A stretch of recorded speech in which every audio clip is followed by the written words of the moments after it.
Chers amis, eh bien, bonsoir. Toujours bien aussi d'échanger comme ça, c'est édifiant pour nous. Chers amis, bonsoir à toutes et à tous. Nous sommes ravis d'être avec vous et c'est une émission très particulière puisque c'est la dernière de la saison 4.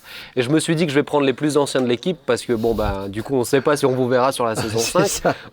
C'est ça. On va les avoir. Comme on est frappé d'une obsolescence programmée. Ça sent le sapin. Ça sent le sapin, ça sent le sapin. L'autre colonne, ça sent ce que tu veux. Ouais. Mais j'aimerais qu'on termine cette émission et je me suis dit, on va prendre Bertrand pour la dernière. C'est un sujet où il a de quoi dire et je suis particulièrement ravi de t'avoir avec nous, mon cher Merci Bertrand. beaucoup. Content de voir que tu gardes les meilleurs pour la fin. Toujours. Content. J'ai dû rééquilibrer avec d'autres quand même, mais on est là. Merci Ben, heureux d'être là. Ça va Bertrand, t'es pas trop stressé? Non, ça va, un peu stressé, mais ça va. Voilà, on sait que pour Bertrand, c'est un exercice pas facile. C'est vrai. Mais il est à l'aise. On va te mettre à l'aise. Mais il est à l'aise. Papa, tu vas bien? Ah oui, je suis heureux. Ta côte va mieux? On est comme du bon vin.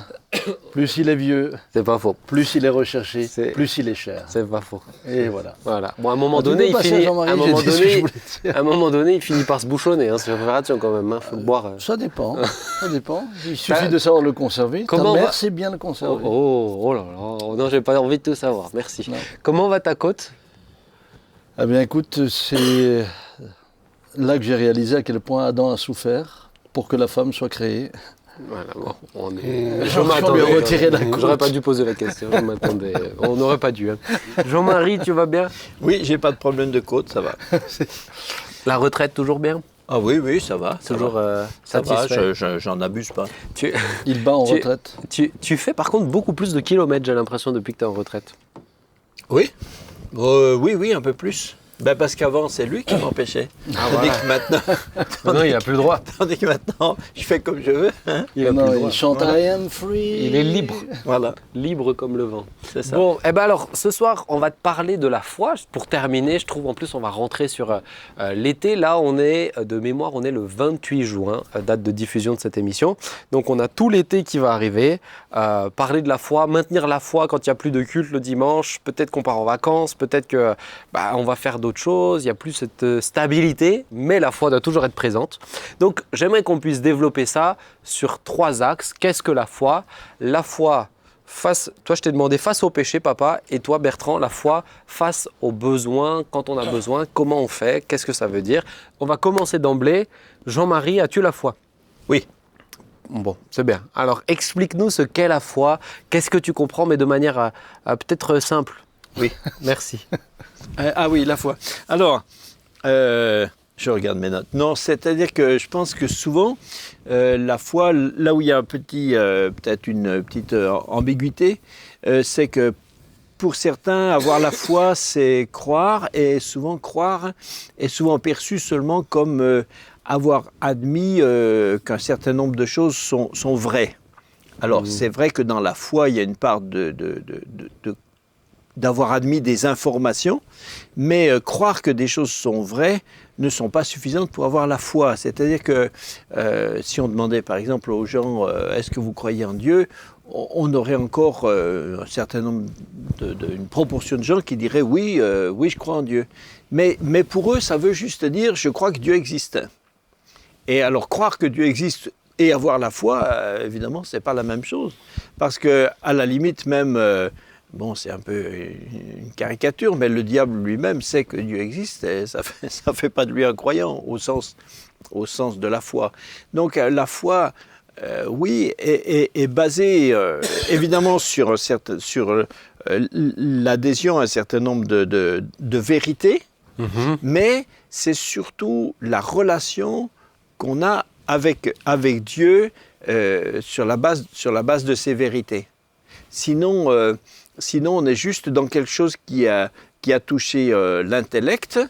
Et même, par exemple, la résurrection de Christ, qui est indispensable, croire que Jésus est ressuscité, c'est indispensable à la foi, c'est même un fondement essentiel.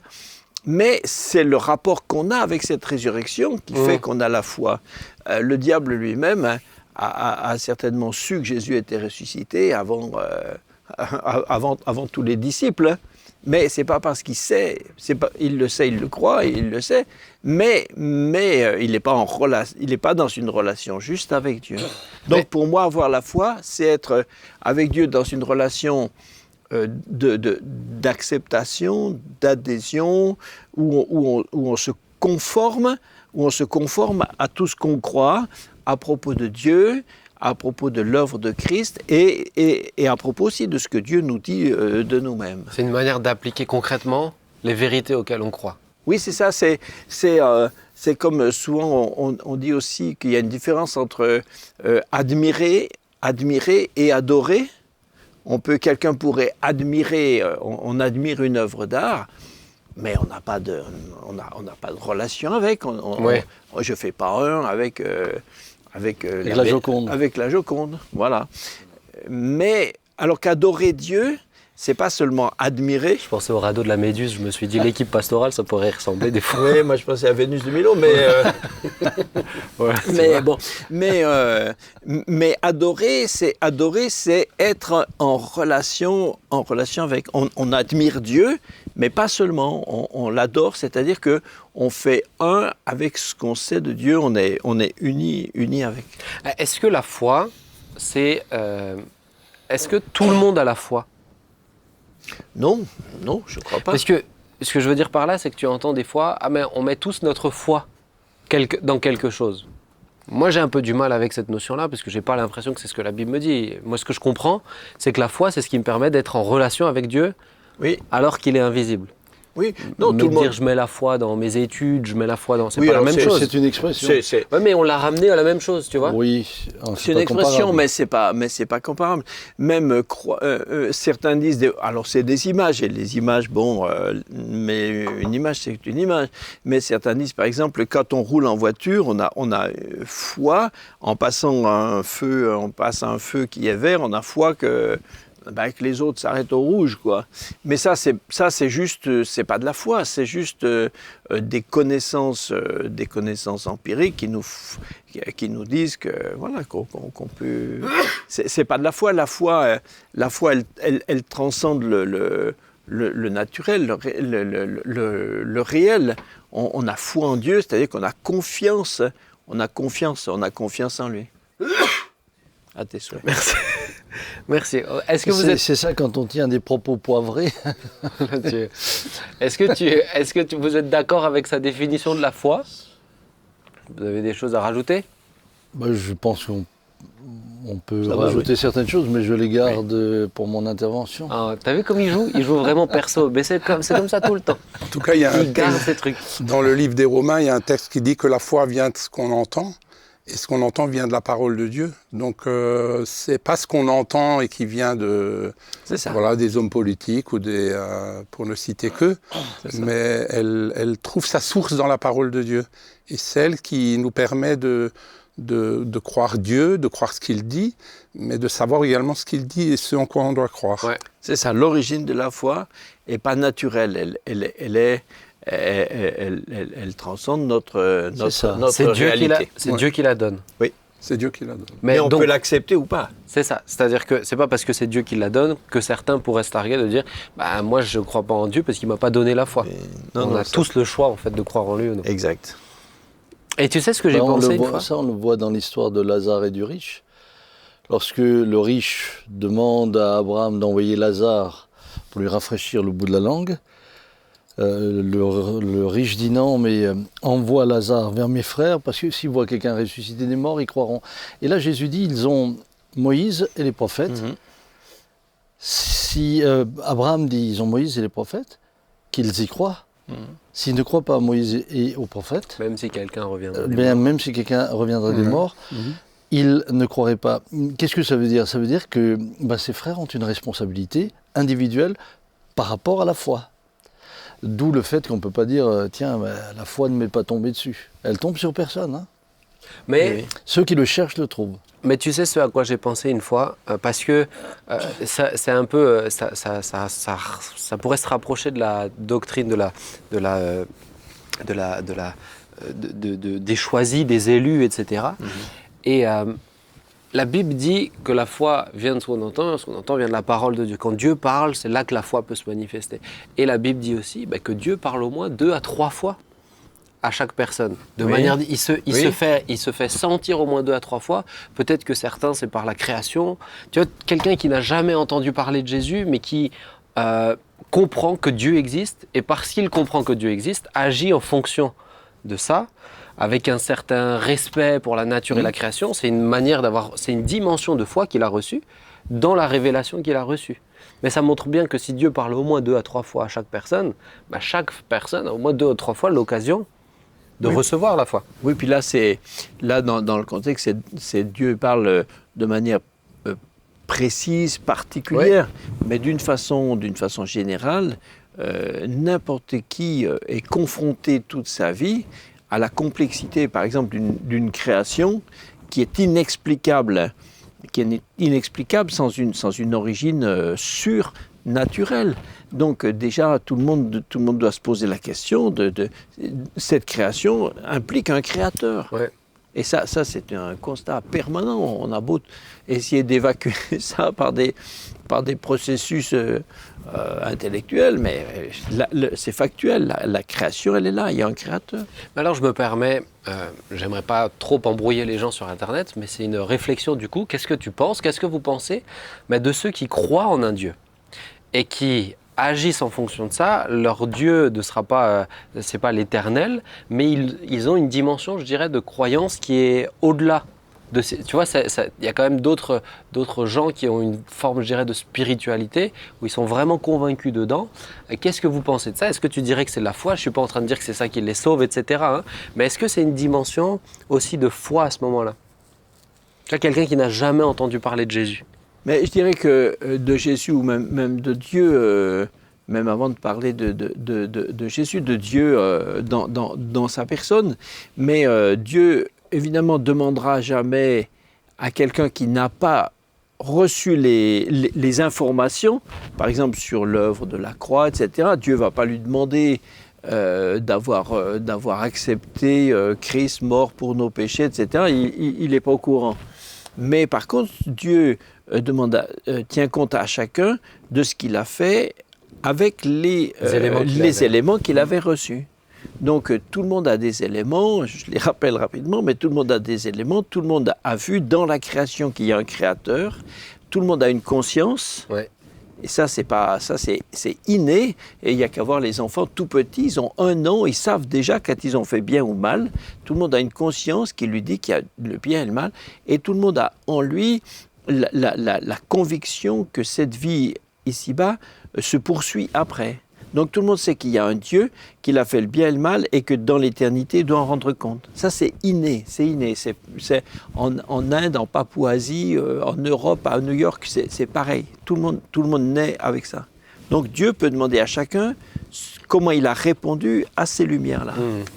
Et puis, Dieu est juste. Et puis je pense aussi que Dieu est le rémunérateur de notre foi, c'est-à-dire que quand tu crois, il y a le résultat de la réponse de Dieu. Ouais.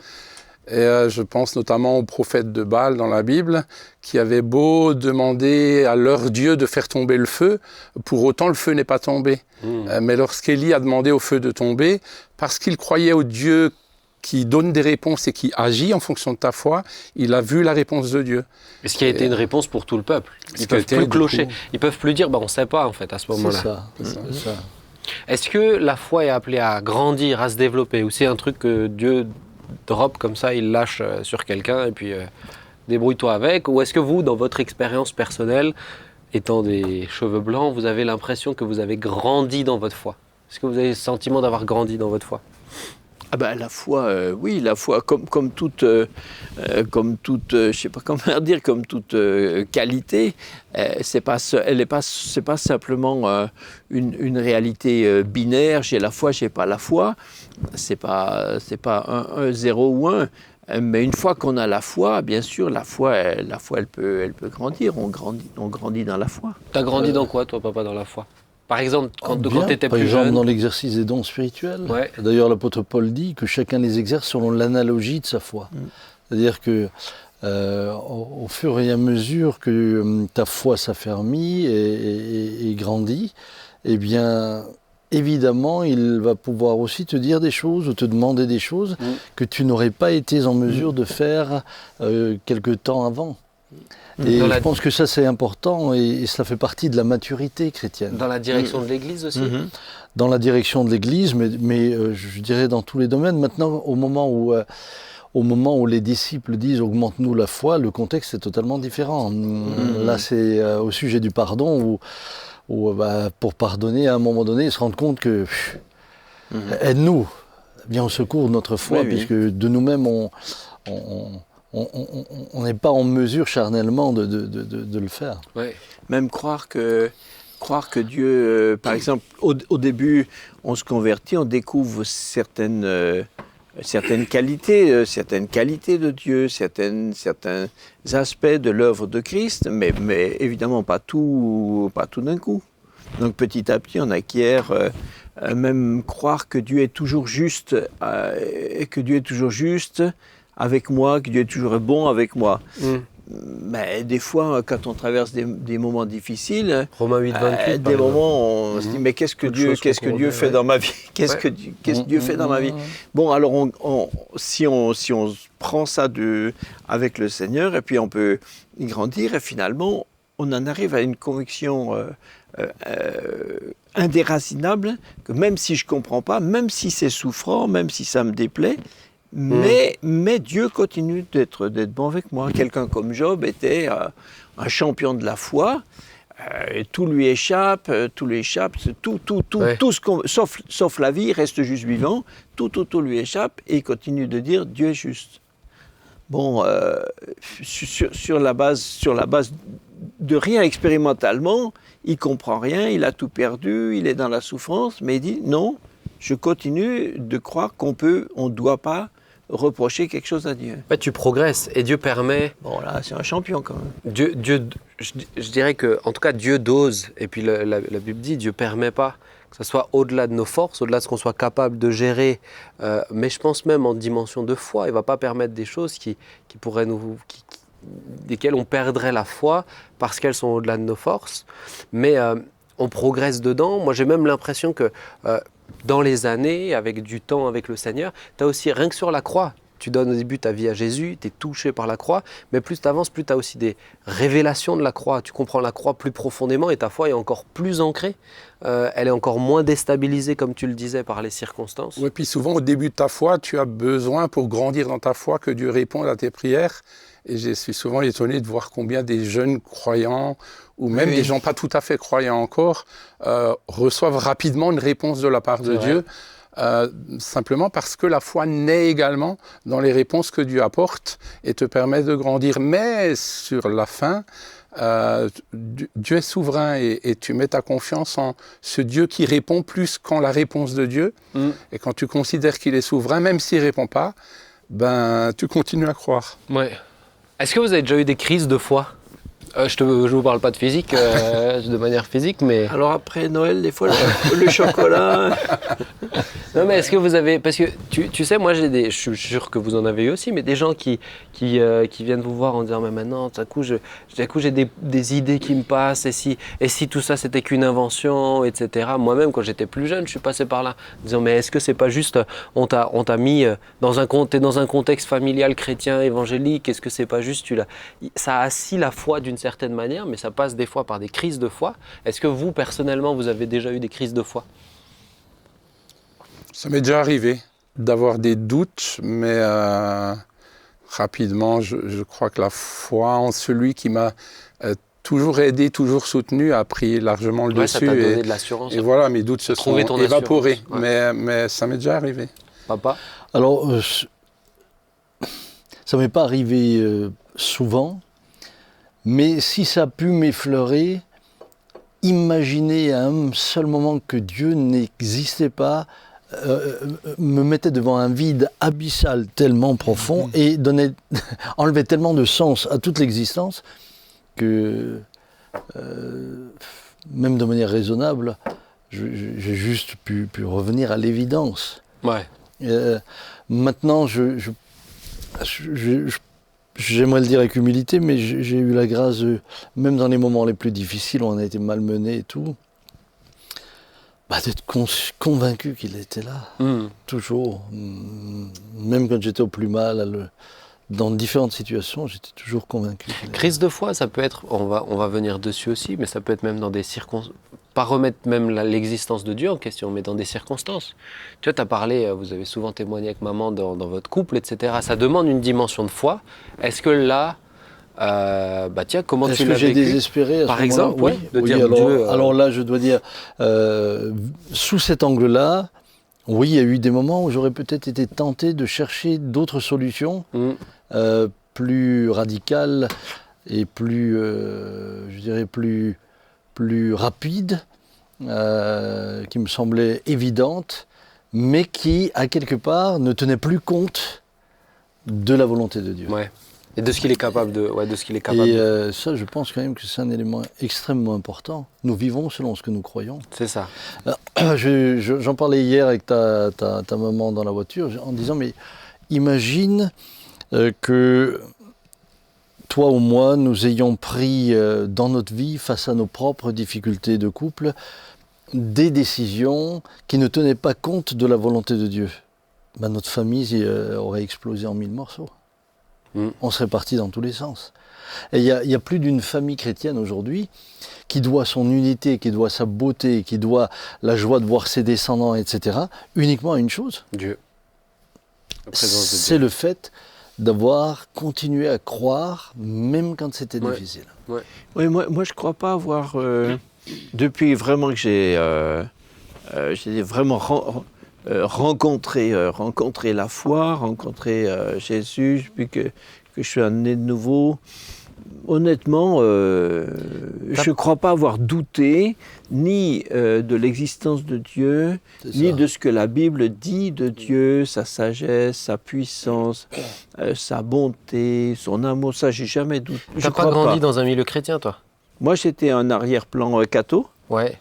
Et donc, il y avait certains points qui, même si j'en vivais pas, mais il y avait des points, des points fondamentaux sur l'existence de Dieu, tout ça que je n'avais pas évacué. Mais là où j'ai pu douter, c'est plutôt sur moi, ma capacité à le vivre, à rester. Voilà, ça, des fois, j'ai eu... Ouais. Je sais pas comment dire, je me suis fait peur, oui. Ouais. Parce que ça, moi, je le vois chez ceux qui, peut-être, tu vois, grandissent dans une famille très impliquée dans la foi. Ils en entendent parler depuis tout petit. Souvent, tu prends la décision de suivre Jésus très jeune, et puis vient le moment où tout à coup, il y a une pression qui vient de nouveau, qui questionne. Mais vraiment, et si c'est pas... Tu sais, quand tu es ado, ça peut venir. Et ça, tu le vois moi, je le vois chez des jeunes gens, tu vois, malgré qu'ils avaient pris une décision sincère à la base, tout à coup, je dirais qu'il y a le diable aussi qui essaye d'ébranler les choses, tout simplement. Hein. Mais je crois qu'il y a des gens qui ont une forme de... C'est un petit peu dans les formes le squelette vraiment profond de la personnalité. Tu as des chrétiens qui, presque toute leur vie, qui ont dû un peu se bagarrer avec des idées de doute sur le pardon de Dieu. Par exemple, est-ce que Dieu vraiment... Est-ce que l'œuvre de Christ, ils le savent intellectuellement, oui, Christ nous a pardonné tous nos péchés, oui, ils le savent, ils peuvent réciter le verset, mais ils vivent toujours avec est-ce que je suis pardonné ? C'est-à-dire que c'est pas assez descendu. Ils se sentent tout le temps coupables, etc. Ils ont besoin de se bagarrer avec ça. Et je sais pas, j'ai l'impression que c'est vraiment dans le squelette de ce qu'ils sont, où il y a une brèche, enfin quelque chose qui est... Une faille, il y a quelque chose qui est comme ça. Ok, merci pour cet échange. On va essayer d'avancer, puisque la foi, c'est pas juste le fait de croire en Dieu, en Jésus, mort et ressuscité, et puis ça s'arrête là. La foi, c'est ce qui doit transpirer de notre quotidien, dans notre manière de vivre les choses, dans notre manière de percevoir les choses. Sans la foi, il est impossible d'être agréable à Dieu, mais déjà maintenant aussi, au quotidien. Donc la question là maintenant, c'est un peu l'autre partie. Pour Papa et Bertrand, je vous ai demandé d'aborder et sur la foi face au péché et la foi face aux besoins. Papa, la foi face au péché, parce qu'on est dans un contexte, on est dans un monde qui est corrompu par le péché. Le péché, c'est quand même surnaturel de pouvoir vivre loin du péché dans un monde où il n'y a que ça autour. Donc comment avoir la dimension de foi face au péché, face au pardon et face à la liberté? Alors je vais ici vous emmener avec moi dans un petit voyage, Voilà. en n'étant pas trop long, mais en là, vous déjà, expliquant ce qui est le fond de ma pensée. Ça part, on le connaît. Merci de me laisser continuer sans interrompre déjà mon voyage alors qu'il n'a même pas commencé. Je n'ai même pas encore quitté le quai que déjà il m'arrête. Tu peux le jeter à l'eau si vraiment tu veux. Hein. Je ne le ferai pas. Oh, c'est beau, c'est beau. Je ne le ferai pas. Je pars du principe suivant, c'est que dès la création d'Adam, il reçut, la Bible dit, le souffle vital. Ce souffle vital était un souffle éternel qui le mettait en communion avec Dieu. Le péché est venu interrompre ça. Christ vient et par son œuvre nous reconnecte à Dieu. Et je crois que, pour moi, c'est un élément essentiel. Parce que même la société n'arrive pas à nous comprendre. Tout à l'heure, on parlait de ce qui est transcendant. Et je pars du principe que la foi est le résultat d'une vie nouvelle que nous avons reçue. C'est pas juste une religion à laquelle nous avons adhéré intellectuellement, dont les règles sont celles-ci que nous allons essayer de nous appliquer, comme on mettrait une camisole de force à un forcené pour qu'il ne fasse pas de bêtises. Pour moi, c'est pas ça. C'est appartenir à un autre royaume. La Bible dit, ils sont dans le monde, mais ils sont plus du monde. Lorsqu'un ministre français dit que les lois de la République sont au-dessus des lois de Dieu, c'est simplement parce qu'ils ne comprennent pas que pour nous, tout en désirant être soumis aux lois de la République, lorsque une loi promeut le péché, à ce moment-là, la loi du royaume, notre appartenance au royaume de Dieu, est ce qui va nous diriger avant tout.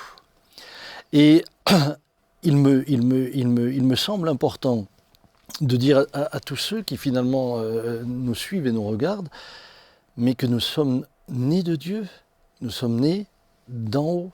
La vie nouvelle et la vie éternelle, on ne l'a pas reçue le jour où on meurt. La vie éternelle, on l'a reçue le jour où on a reçu Christ en nous. En recevant la vie éternelle, on appartient à un autre royaume.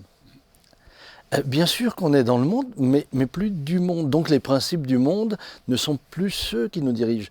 Et en tout cas, cela m'a toujours beaucoup aidé, parce que, et comme chacun d'entre vous, bah oui, je suis exposé à toutes les tentations possibles et impossibles que cette société nous propose, voire même que notre propre chair peut susciter. Mais cette conscience de l'appartenance à ce royaume, de la vie de Dieu en moi, est ce qui va être l'agent conducteur dans mes décisions. Et j'y pensais encore là récemment, puisque j'avais été confronté malheureusement à des récits au sujet d'une personne qui, tout en donnant l'apparence de quelque chose, faisait d'autres choses. Et je me disais, mais oh Dieu, je te loue de ce que tu m'as gardé jusqu'à aujourd'hui. Parce que oui, le Seigneur pardonne les pécheurs.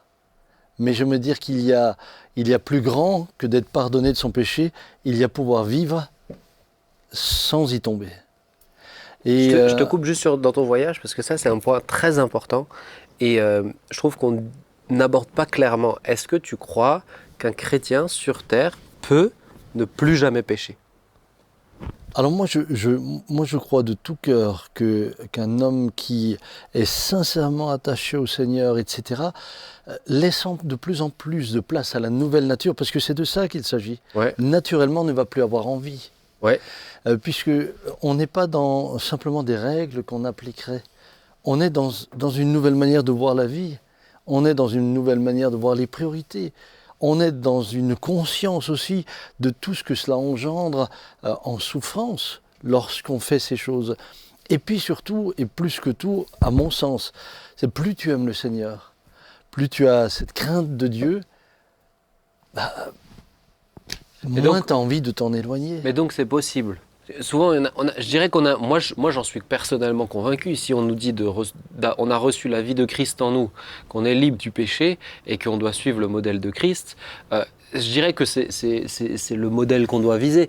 J'entends souvent en fait, on met un minima, tu vois, on dit non mais quand même on est sur terre et Dieu pardonne nos fautes. Je dis mais bien sûr que Dieu pardonne nos fautes, mais plus on avance, plus on se rapproche de Christ, plus on est loin du péché. Alors, l'Écriture dit quand même que celui qui dit qu'il est sans péché est un menteur.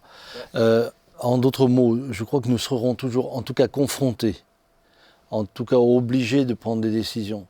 Et peut-être que parfois, malheureusement, sur ce que les autres n'estiment même pas être un péché. Parce qu'il y a ce que nous pensons être péché par rapport à nous, nos relations avec les autres. Oui.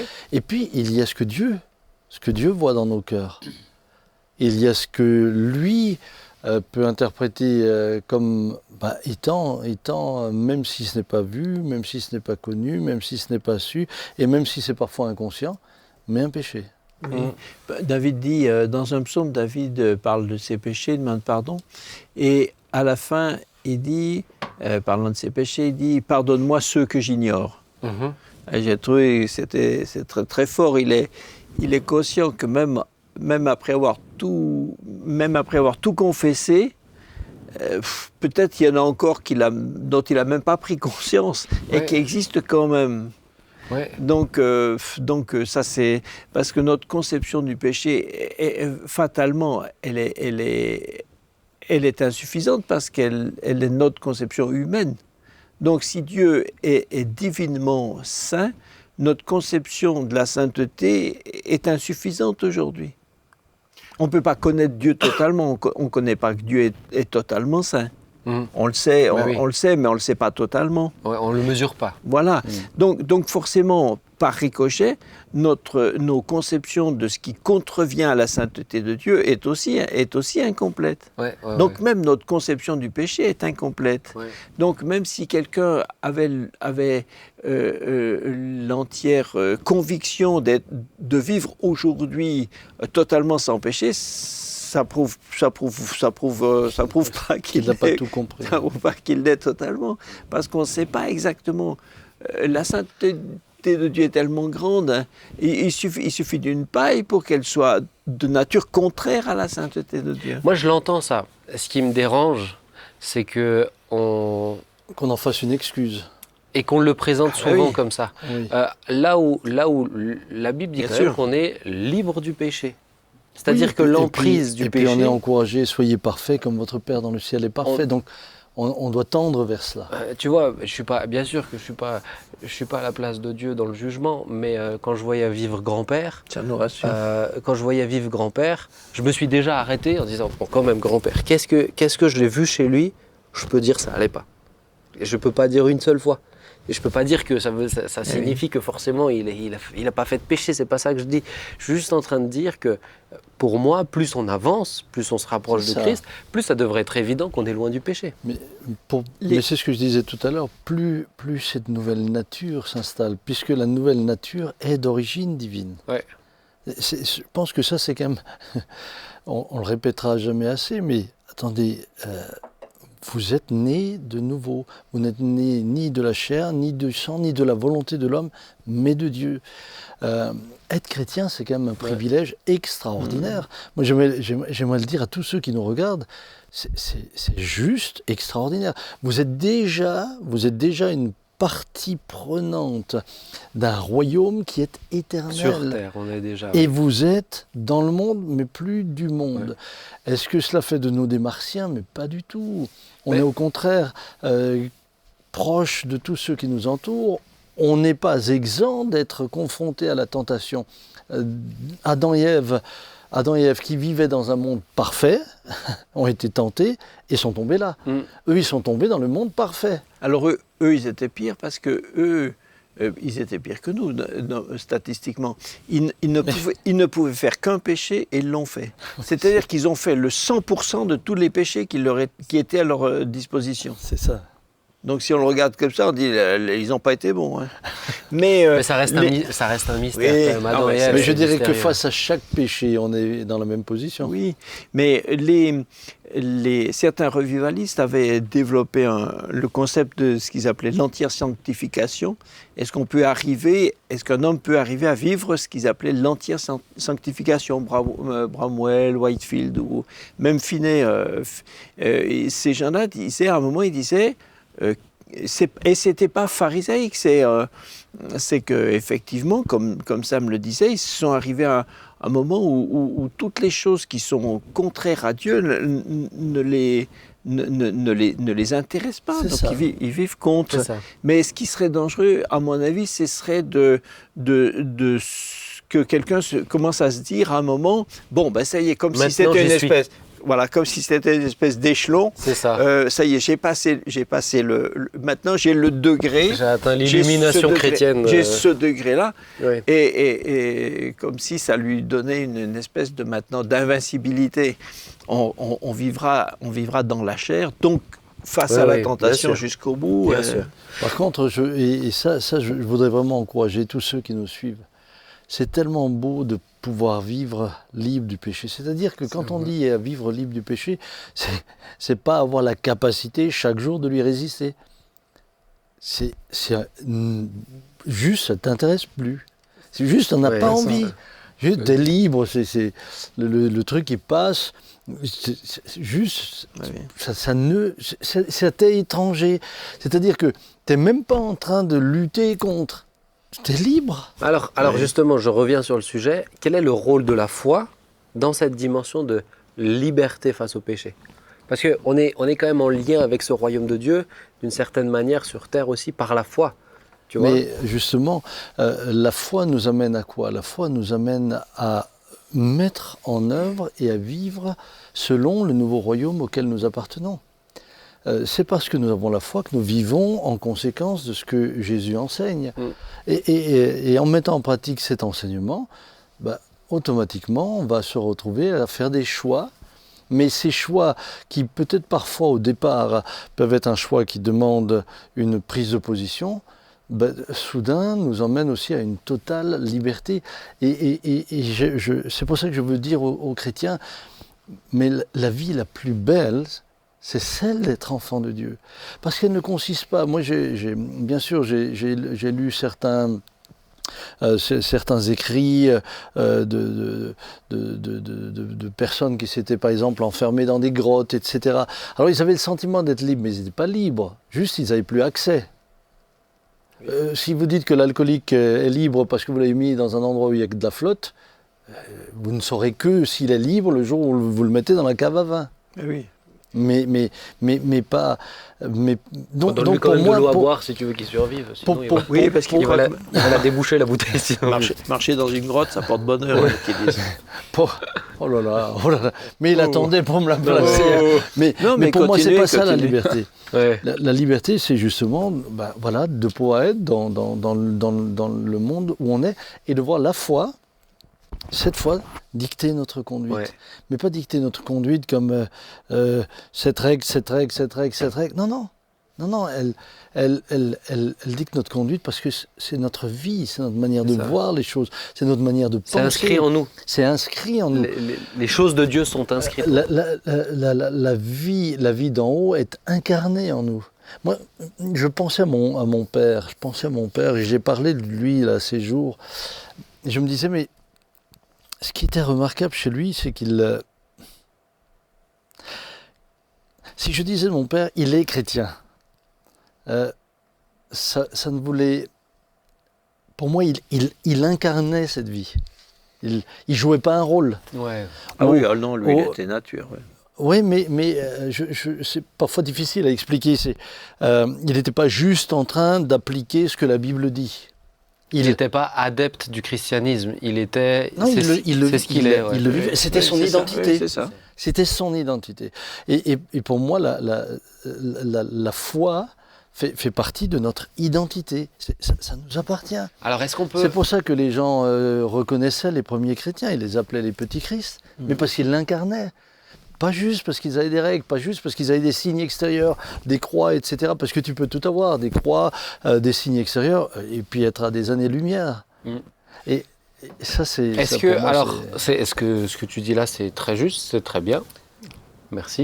Si toi tu trouves que c'est bien, alors je ressortirai satisfait de cette émission. J'espère que vous ayez, j'espère que vous ayez droit au même notes. Lui c'est d'office. Voilà. Mais c'est bon. Mais il y a un mais, papa. Parce que ça m'aurait étonné. J'amène la question sur un autre aspect. Comme on a dit, la sanctification, il y a un processus aussi dedans. Oui. Quelqu'un maintenant qui serait chrétien, qui a donné sa vie à Jésus, qui est encore dans une addiction, par exemple. Quel est le rôle de la foi, concrètement, puisque dans une addiction, ça serait naïf de dire une addiction, voilà, tu sais très bien que tu as des phases pour en sortir. Quel est le rôle de la foi par rapport à ça pour un chrétien? Alors là, pour moi, le rôle de la foi, c'est d'obéir à Dieu. Il y a une question d'obéissance. Je vous rappelle que la foi n'est pas venue par la loi, la foi, elle est venue bien avant par Abraham. Ouais, Galates 3. Et c'est par son obéissance qu'il est devenu le père des croyants. Et je crois que lorsqu'on est dans une telle situation, il y a un moment donné où il faut, par obéissance, déclarer la guerre à ce qui est notre addiction. Donc la refuser. Oui. La refuser et chercher l'aide du Seigneur pour en sortir. Puisqu'il y a des addictions... s'il n'y a pas le Seigneur qui t'aide, c'est extrêmement difficile. Hein. Oui. Moi, même si tout à l'heure je disais la foi, c'est pas seulement croire au sens de savoir que quelque chose est vrai, mais c'est quand même nos comportements dépendent quand même, nos comportements de foi dépendent de ce que nous savons être vrai.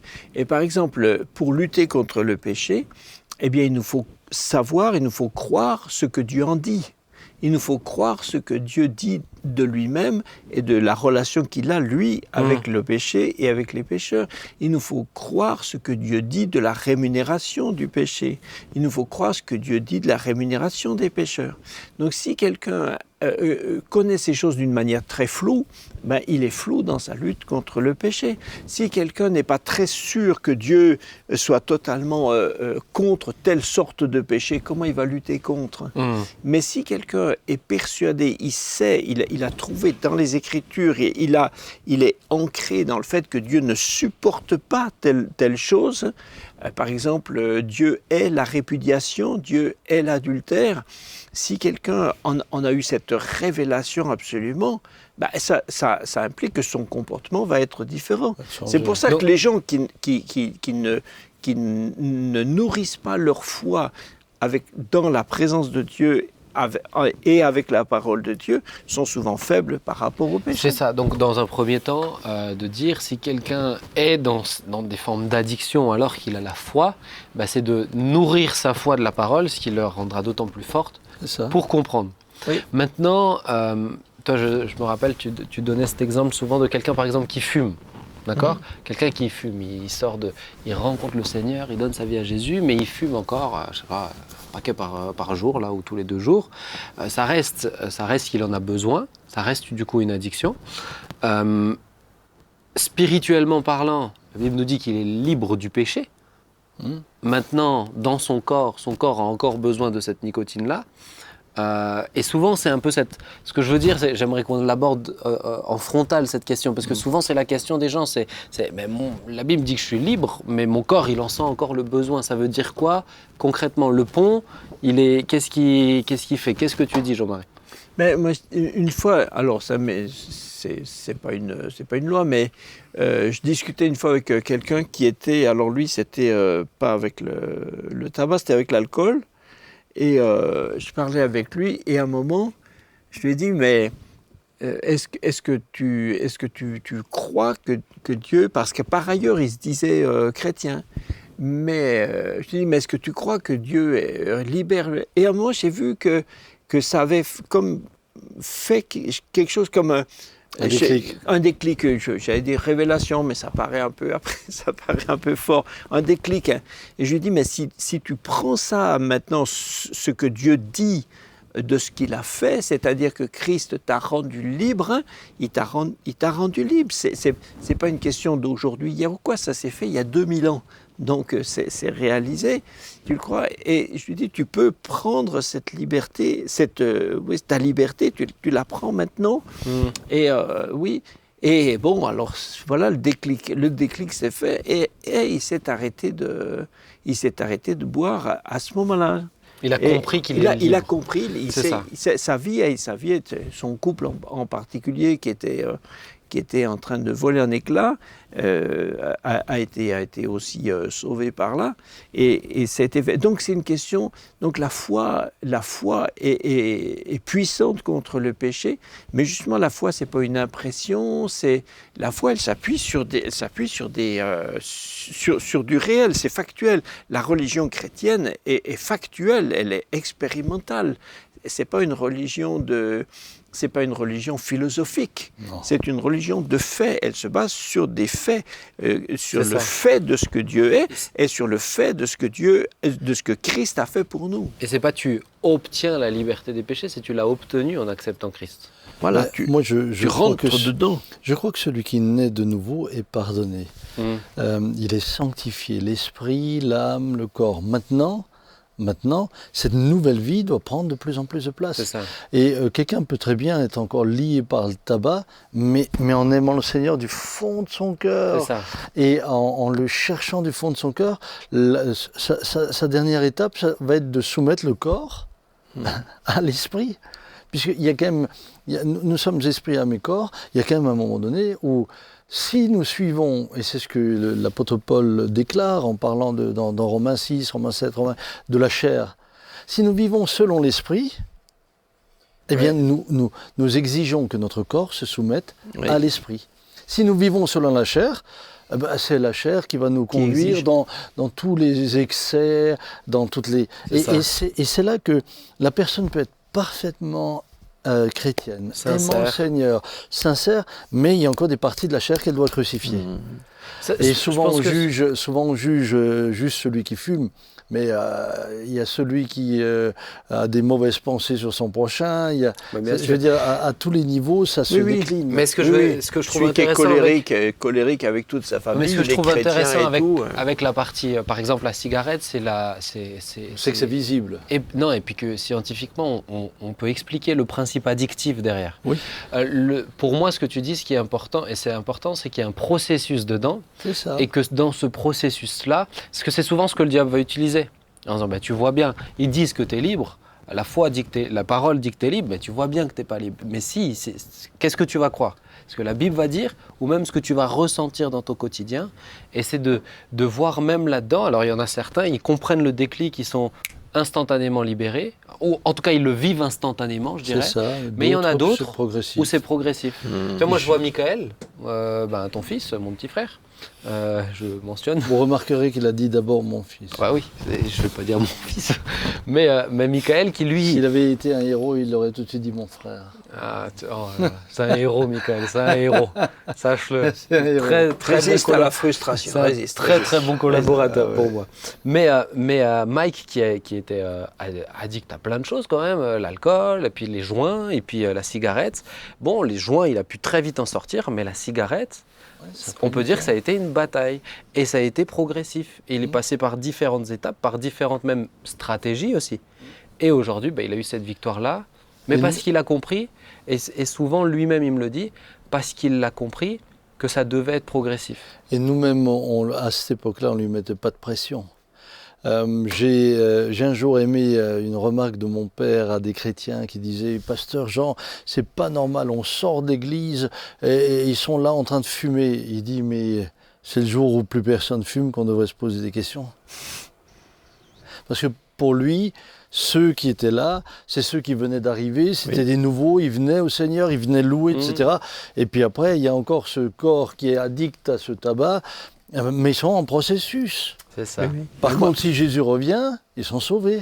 Moi, j'ai eu de la peine. Maintenant, ils ne doivent fumé, pas s'installer dans le fait de dire elle est cool. C'est pas une excuse. L'esprit est là, mais sauvé, donc le corps peut faire ce C'est qu'il pas veut. une Non, excuse. non, Moi, là, Ça veut dire que jamais tu acceptes le péché à ce moment-là. Ben oui, là, c'est différent. Moi, j'ai beaucoup fumé depuis. J'avais commencé jeune. Hein. Et puis, alors, Ça bien se sûr. sent, hein. Et Ah, tu après, fumais, toi ouais. Oui, Et il n'a après- pas dû fumer que. Alors, au début, C'est pas que de la Marlboro. Hein. Au début, je l'ai piqué à mon père. C'est et la tout ça. Marlboro jamaïcaine, hein, à mon avis. hein. Et déjà, mon père, il fumait des gitas de maïs. Pour ceux qui se rappellent de ce que c'était. Ah, mais c'était une fabrique de goudron. Hein. Le matin, en allant au lycée, une bonne gita de maïs, tu vois, ça te réveille. Hein. Et alors, je lui piquais des cigarettes comme ça. Puis après, bien sûr, comme ça coûtait cher, j'achetais mon tabac et puis je roulais quand même. Mais, après, tu le farcissais. mais quand je me suis converti, au moment où je me suis converti, quelqu'un avait prié pour moi. J'avais une parole de Dieu qui me dit, la personne en priant me dit, je lui avais pas dit que je fumais, elle m'a dit, ouais, le Seigneur me montre que tu fumes, mais ne t'inquiète pas, ça va s'arrêter tout seul. Et comme à l'époque j'étais au service militaire où ils nous donnaient les cigarettes quasiment, donc ils t'apprenaient à fumer, on en avait tous des cartouches comme ça. Et donc j'ai continué de fumer puisqu'on m'a dit que ça s'arrêterait tout seul, tu vois. Et alors, À un moment donné, elle s'éteint. la donc cigarette, hein. au bout de un jour, c'était peut-être 2 mois après, 2 mois après, tout d'un coup j'y repense un matin, je me dis, tiens, peut-être c'est aujourd'hui. Alors j'ai pris ma cigarette, je l'éteins, je suis retourné dans ma chambre, il me restait 4-5 paquets, je les ai déchirés, je les ai jetés, et plus aucune Envie. plus d'envie, pas de manque. Les jours passaient comme ça, pas de manque, etc. c'est incroyable. Alors qu'avant, j'avais des fois essayé, c'était grave. Hein. Et ça, c'est incroyable. Ah oui. Parce que tu as des gens, tu as des chrétiens, ils doivent se battre. Ah oui, dans leur cas, c'est- mais 1 mois et demi après, c'était le jour de mon mariage, j'ai fait une énorme bêtise parce que... Tu as pris un cigare pour fêter. Exactement. Tout le monde sortait, et puis il y en a qui avaient des petits cigares hollandais là, que j'aimais bien, fin, là, bon, je ne vous donne pas les marques. Et alors, et je me suis dit, et bêtement, hein, je me suis dit, maintenant, puisque je suis libre, hein, donc je peux le fumer librement. Donc j'ai fumé librement un cigare. Mais après l'envie est revenue instantanément. Hein. Et après, le dimanche d'après, j'ai fumé une cigarette. Et puis une nuit où j'étais de garde à l'armée, où je surveillais à 2h du matin un bâtiment vide, tu vois, tout seul dans la nuit. Bon, j'en ai tapé une à un collègue, une autre. Et tout d'un coup, je dis, mais Jean-Marie, tu fais quoi? Tu te remets à fumer? Je dis, non, j'arrête. Mais là, c'est comme si le Seigneur m'avait dit, écoute, moi, je te l'ai donné sans effort. Tu n'as pas pris, maintenant, débrouille-toi. Et bien là, après, j'en ai bavé. Hein. J'en ai bavé. Je sentais quelqu'un fumer à 50 mètres. Oh là là, c'était dur. Là, après, j'ai eu du mal. Hein. Mais c'est bien de le dire. Tout le monde n'a pas une libération, je dirais, dans sa chair qui est forcément instantanée, mais c'est pas pour autant que spirituellement, tu n'es pas déjà libre et tu peux rentrer dans cette victoire-là. Merci pour ce témoignage. Tu as regardé ta montre, mais je te rappellerai que tu as beaucoup développé. Merci, cher père. Ah si. Non. Oh, Si nous devions faire ton à voyage. mesure des prises Regarde, de parole, tu vois, il continue. vous remarqueriez que j'ai été... Il continue. Bon, allez, on va avancer parce que Bertrand, je veux le meilleur. J'ai été long. Pardon. Je veux... Non, tu n'as pas été long. Non. Tu as été très bon. Tu étais intéressant. Merci. J'aimerais le meilleur pour la fin, si vous le voulez bien, s'il vous plaît. Ah, tu interroges encore ça. Arrête, oh là là. On ne dit plus rien. Bertrand, On ne dit plus rien. On peut rentrer. Non, mais attendez, restez par politesse quand même. On vous laisse. Bertrand, toi, tu dois développer la réflexion sur mais quelle est la part, on a compris la part de la foi face au péché, on est libre, etc. Mais quelle est la part de la foi face aux besoins? Parce que là aussi, tu l'as effleuré dans ta réflexion sur les prières, mais des fois la foi c'est juste forcément je suis tout de suite guéri, forcément j'ai tout de suite ce que je demande. C'est quoi la foi selon toi face aux besoins? Alors j'aimerais tout d'abord dire que la foi ne s'inquiète pas, même quand Dieu ne répond pas forcément à nos besoins. Dans Philippiens 4, il est dit « Ne vous inquiétez de rien, mais en toute chose faites connaître vos besoins à Dieu par des prières, etc. » Et à la fin de ce verset, ce qui m'a toujours étonné, c'est que Dieu dit « Et la paix de Dieu, qui surpasse toute intelligence, gardera vos cœurs et vos pensées en Jésus. » Et Moi, je m'attendais à la fin de ce verset que Dieu dise « et j'interviendrai dans vos besoins ». Ce qui prouve qu'entre la demande, le besoin et la réponse de Dieu, il peut y avoir du temps qui passe et Dieu peut répondre différemment de la manière dont on voudrait qu'il réponde. Mais dans ce laps de temps, Dieu nous donne de ne pas nous inquiéter et dépose sa paix en nous avec l'assurance que Dieu est souverain, il agit comme il veut et il répond comme il en a le souhait au moment où il le désire. Dans Matthieu 6, sur 9 versets qui sont cités, il parle 5 fois de l'inquiétude et il dit aussi « mais moi j'habille les lys des champs, je nourris les oiseaux des cieux qui ne travaillent ni ne tissent, à combien plus juste raison je prends soin de vous ?» Et il termine en disant chaque jour suffit sa peine. Voilà, je dirais qu'un des premiers aspects de la foi face aux besoins, c'est de ne pas s'inquiéter. C'est une attitude paisible. C'est la paix. Voilà, c'est une attitude paisible face aux besoins parce qu'on fait confiance à celui qui répondra à nos besoins d'une manière ou d'une autre. Et ça, je l'ai évidemment souvent vécu. Et puis, je lisais l'autre jour ce texte de la 3e pêche miraculeuse. Souvent, on en connaît 2. On connaît la pêche miraculeuse de ces disciples qui avaient pêché tellement de poissons que le filet ne tenait pas. Et puis, il y avait la pêche miraculeuse de Jean, chapitre 21, où Jésus se montre pour la 3e fois lors de sa résurrection, et où ils avaient compté le nombre de poissons, les 153. J'ai dit, Seigneur, aide-moi toujours à compter tes bienfaits et le nombre de bénédictions que tu m'accordes pour que je n'oublie pas dans le besoin que tu es déjà intervenu et que tu pourras donc de nouveau intervenir. Mais il y a une autre pêche miraculeuse de qui peut-être on ne parle pas trop, de laquelle on ne parle pas trop. C'est cette pêche miraculeuse dans Matthieu 17 où Jésus est avec Pierre. Ils sont à Capernaum et ils parlent de payer les impôts. Et Jésus dit à Pierre, va pêcher un poisson et tu trouveras dans ce poisson-là de quoi payer l'impôt. Et il y a 2 choses qui m'ont impressionné. Poisson farci. Poisson farci, j'aimerais bien que tous ceux qu'on pêche soient farcis moi j'ai acheté une grande canne à pêche. Je serais content, en tout cas. Je vais dans la rivière. En tout cas, ce texte m'a interpellé pour 2 raisons. La première, c'est qu'il a dit à Pierre de faire quelque chose qu'il savait faire, à savoir aller pêcher. Ouais. Autrement dit, je pense que Dieu nous demande aussi d'utiliser des choses que nous savons faire et d'être remplis de bon sens. La foi, c'est pas juste « je crois et Dieu va me donner ». La foi, c'est quelque chose qui se met en action. Et quand on se met en action dans les domaines où Dieu nous a donné des talents et des capacités, il accomplit son miracle là où nous, on est limités. Ouais. Ça, c'est la première chose. Et la deuxième chose, c'est que Pierre devait aller pêcher le poisson pour payer l'impôt de Jésus. Et dans le poisson se trouvait de quoi payer l'impôt de Jésus et de Pierre. Alors que Pierre n'avait rien demandé. Il a juste parlé à Jésus pour l'impôt de Jésus. Et je me dis, Seigneur, merci parce que tu pourvois nos besoins au-delà même de ce qu'on peut penser ou imaginer, au-delà même de ce qu'on peut considérer comme étant nos besoins. C'est-à-dire que souvent, moi, je n'ai pas demandé à Dieu et j'ai reçu parce que Dieu savait de quoi j'avais besoin et il me l'a donné. C'est ça qui est beau avec le Seigneur. Et que des fois, même Dieu te donne, comme tu as dit, au-delà, moi, il m'a accordé des choses où je ne peux pas dire que c'était un besoin. Mais comme un cadeau, il fait plaisir aussi. C'est ça, il nous aime tellement. Mais face à une maladie, par exemple, tu vois, tu dis faire sa part dans ce que tu sais faire, mais face à une maladie, quel est le rôle de la foi ? Tu as ces approches où pour certains, c'est vraiment la seule explication de ta non-guérison, c'est que tu n'avais pas assez de foi.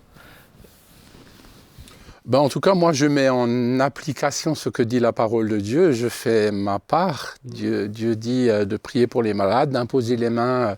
C'est le cas le mardi soir. Vous imposerez les mains aux malades et ils guériront. Je crois qu'après avoir fait ma part, le reste appartient à Dieu. Ouais. Je ne me charge pas de ce qui n'est pas de ma responsabilité. Je fais ce que Dieu me demande de faire et je crois que Dieu a la capacité de répondre. Ou, comme je le disais tout à l'heure, de répondre plus tard ou d'une autre manière, ou d'utiliser la maladie pour parler, etc. Il y a bien sûr beaucoup de choses, mais la foi fait confiance à Dieu qui a tous les paramètres. Nous, on n'a pas tous les paramètres quand on prie pour un malade. On sait ce qu'il nous dit, mais on n'a pas tous les paramètres. Alors moi, en fonction de ce qu'il me dit, je prie pour ça, à moins d'avoir une révélation de la part de Dieu qui me dit des choses qui n'ont pas été dites. je prie pour elle comme Dieu me le demande et après, c'est plus mon souci. Du coup, je m'enquère quand même du malade pour qui j'ai prié en lui demandant de temps en temps est-ce que ça va mieux, viens on persévère, on continue à prier, ça c'est ma part et après Dieu fait comme il veut.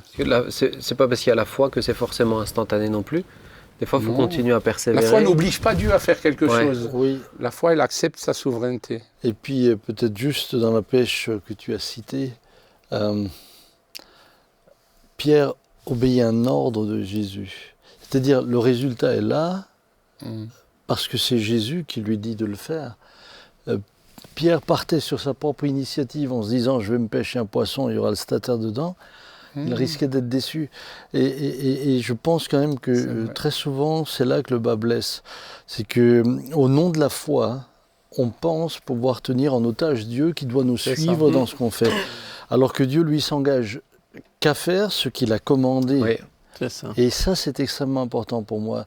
J'ai vu tant de gens, entre guillemets, appeler des pas de la foi, des démarches personnelles qu'ils entreprenaient sur la base de leur propre volonté, mais à l'origine desquelles Dieu n'était absolument pas. Et ensuite, ils étaient déçus, désorientés, désemparés, en train d'en vouloir à Dieu et à la terre entière. Des fois, ils ont cru, des fois, on peut croire que c'est Dieu qui nous l'a demandé aussi, on a mal interprété. Oui, c'est l'expression, des fois, on disait, il faut le prendre par la foi.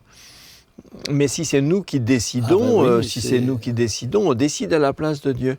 Prendre par la foi est une expression ambiguë. Recevoir par la foi est déjà plus juste, c'est pas pareil. Si Jésus avait dit Pierre, vas-y maintenant et fais-le par la foi, parce que même s'il met en œuvre ce qu'il sait faire, c'est-à-dire pêcher, c'est quand même pas beaucoup de bon sens que d'aller pêcher pour obtenir l'argent des impôts. Je veux dire, sinon moi, à la prochaine feuille des impôts, je vous promets que je vais t'attraper. Non, mais si c'est des pièces, il faut beaucoup de poissons aujourd'hui. Prenons le filet. Donc, ce que je veux dire par là, c'est que Jésus aurait très bien pu dire à Pierre, prends par la foi ce que je t'ai dit, vas-y. Là, ça s'entendrait. Mais décréter comme ça, prenez par la foi. Ouais. En fait, je pense que ça se rattache à la femme à la perte de sang. Pour moi, souvent, les gens ils rattachent ça, par exemple, à une histoire comme celle de la femme. Si je le touche, alors je serai guéri.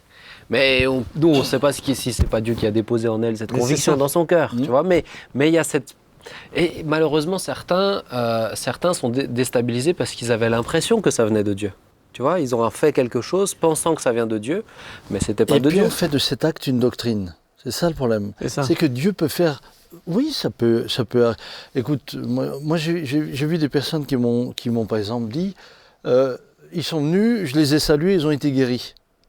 Mais on ne peut pas en faire une doctrine. Papa, il a pris une dame qui venait pour la première fois, elle me l'a raconté après. Je suis sorti différente de ses bras et j'étais libéré de 25 ans de tabac. Mais on n'a pas fait une délivrance du tabac par les bras du papa Jean. Par serrage. Par serrage. Il l'a serré, elle était guérie. Donc nous, on va faire le serrage anti-tabac. C'est comme, on a voulu reproduire l'ombre de Pierre, on a voulu reproduire surtout les linges. Les mouchoirs. Les mouchoirs. Et donc, on en a fait une doctrine. Alors que la doctrine, ça, ils imposeront les malades. C'est ça. Ça, c'est Jésus qui l'enseigne. Mais les mouchoirs, ça, c'était quelque chose de particulier. Mais personne n'est devenu bouiste quand même. Hein. Ça m'a étonné. Il n'y a jamais eu des bouistes. Parce que Jésus avait fait de la boue avec sa salive pour mettre sur les yeux des aveugles. Mais je n'ai jamais vu des bouistes.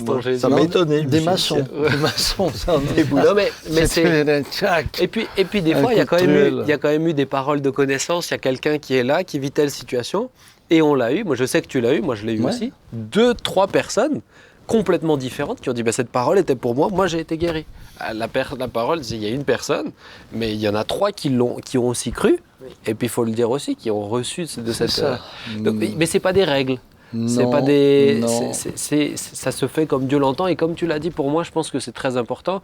Quel est le rapport entre la foi et l'expression des besoins? Déjà, avant tout, c'est cette dimension de paix.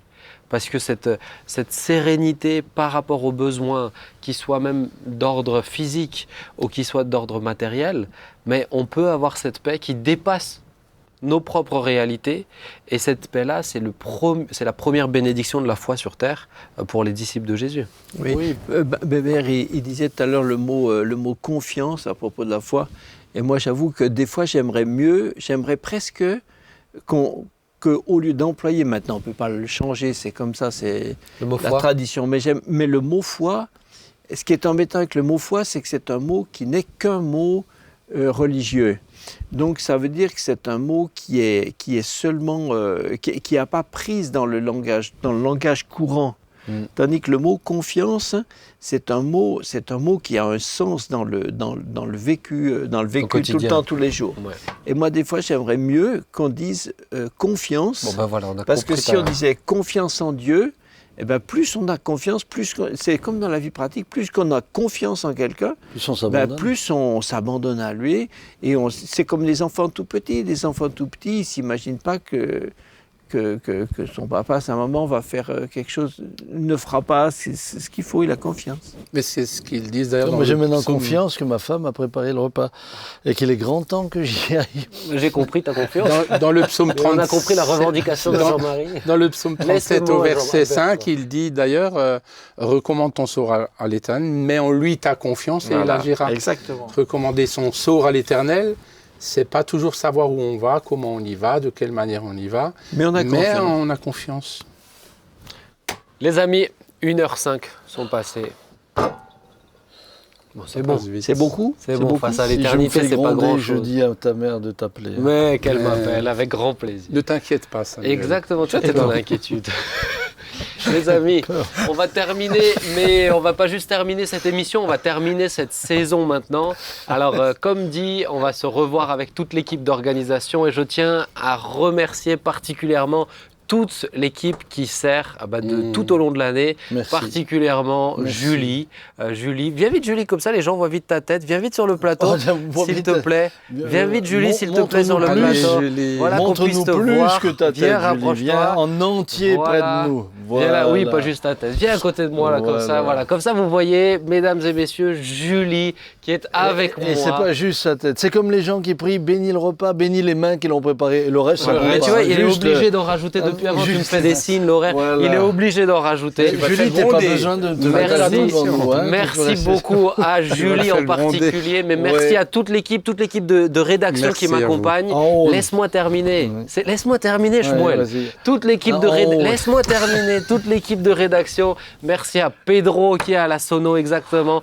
Merci à toute l'équipe également aux caméras, à l'équipe à l'étage. Merci Lizou. Merci toute l'équipe technique. Nous sommes vraiment bénis aussi de pouvoir faire cette émission. C'est un privilège pour nous. Oui. Et puis, on verra, comme dit, s'il y a une saison 5, on vous tiendra rapidement informé. Merci à toi, fonction Benjamin. De ça. Avec grand plaisir. Mais tu arrives à parler encore. Hein, c'est fou. Hein. Ah, mais pour ton oreille. C'est beau.